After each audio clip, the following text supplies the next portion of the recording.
By the time I was 10 years old, my world was already riddled with rifts, which grew into lacerated wounds I couldn't help but leave untreated for more touch. There was one cut open by planes and ships back when my grandparents immigrated. One between English and Zhongwen, where I stood on one side and never got any closer to the other. One inside of me, the rifts go on. It was all I had aside from weekend erhu lessons in Chinese school. Even then, the rifts created wastelands, not homes. I knelt in a dark corner, misnamed immigration, and buried words beneath my tongue. All I had loved and felt were at lesser levels compared to generations past. I was not my own body, but a culmination of sacrifices. I was raised by my grandparents for 9 years, while my parents tried to make enough money to bring me home and raise me on their own. By the time they did, well, I was already 9 years old, and my childhood was a sacrifice we needed to make to settle here in America. I have no recollections of Disney, Christmas gifts, birthday gifts at times, and trick-or-treating. It wasn't until I moved out of my grandparents' house that I realized the hurt that was instilled within me that I had inherited. It was a rift I didn't know how to close until it was already halfway sealed, thanks to a poem titled "The Blood We Inherit, the Blood We Spill." Written when I was 14, shy, and completely incapable of doing a TED Talk, I went against the grain of my world. It was 2021. I was in 8th grade. Asian hate crimes were on a steady rise, and COVID was still running rampant in the world. Amanda Gorman had just performed her historical poem, The Hill We Climb. After a Zoom class, I decided to take a walk in the park behind my house.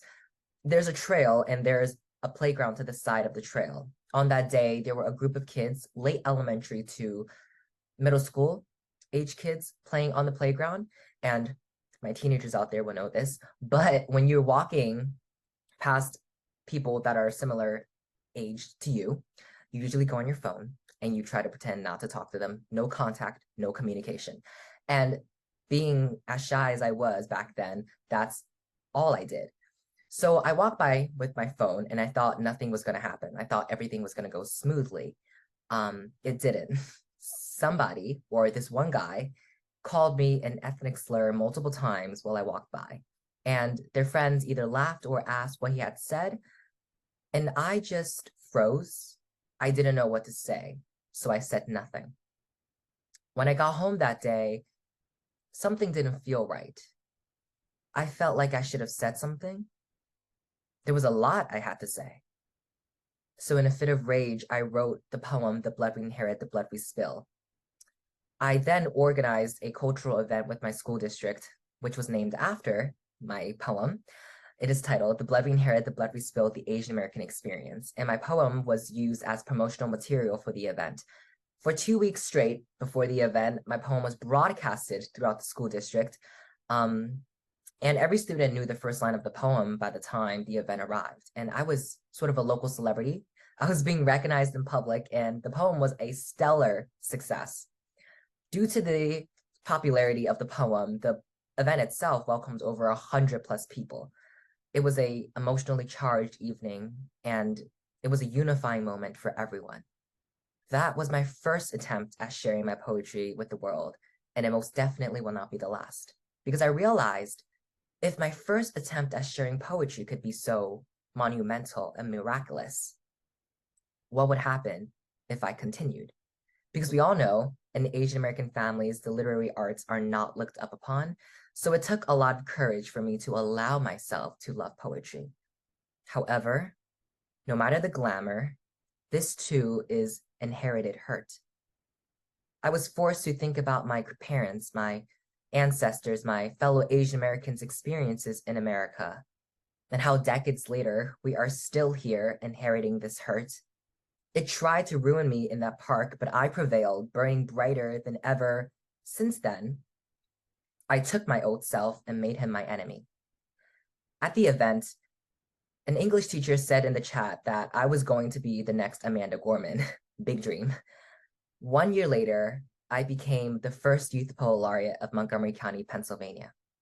It's riveting how much a person can change in a year. I went from a timid student who was afraid to ask for quiz retake opportunities, who was afraid to raise his hands to ask questions, and I was willing to accept a B because of it, to being a performer at the largest 4th of July celebration in the country. I led writing workshops and open mics at over 10 different libraries. I attended the top 3 most prestigious writing programs in the country, and I now have 4 national awards. It's safe to say I was beginning to close my rifts here and there, battling hurt and winning. I was winning. I was, right? The 1st of June of this year, I was invited to speak at the Montgomery County Pride Flag raising ceremony alongside other Montgomery County government officials and leaders.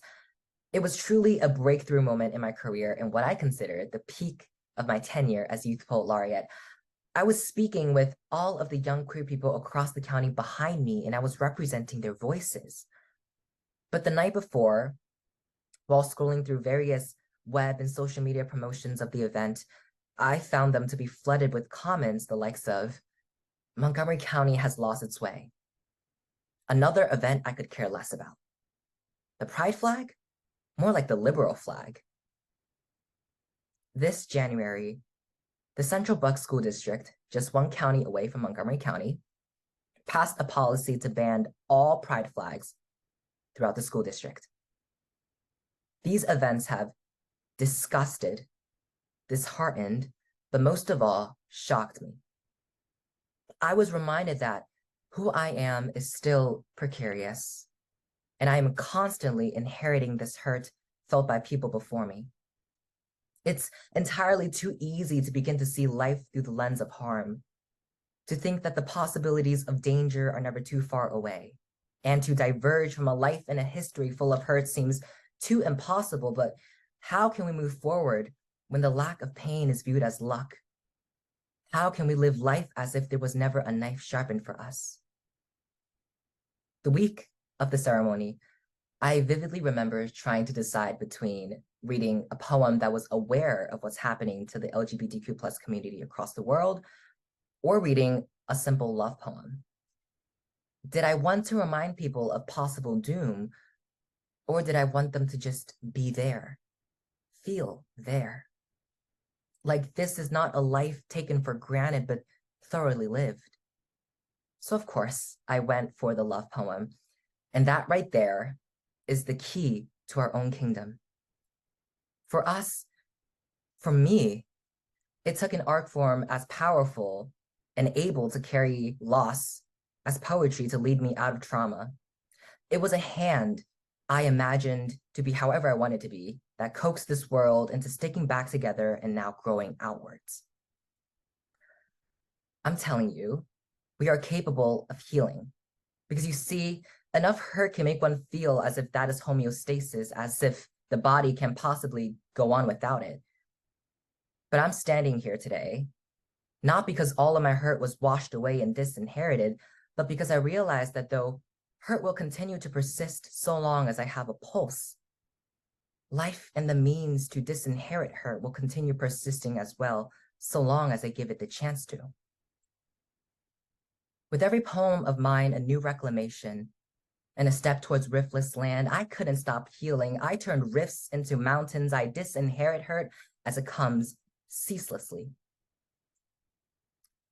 So I ask you,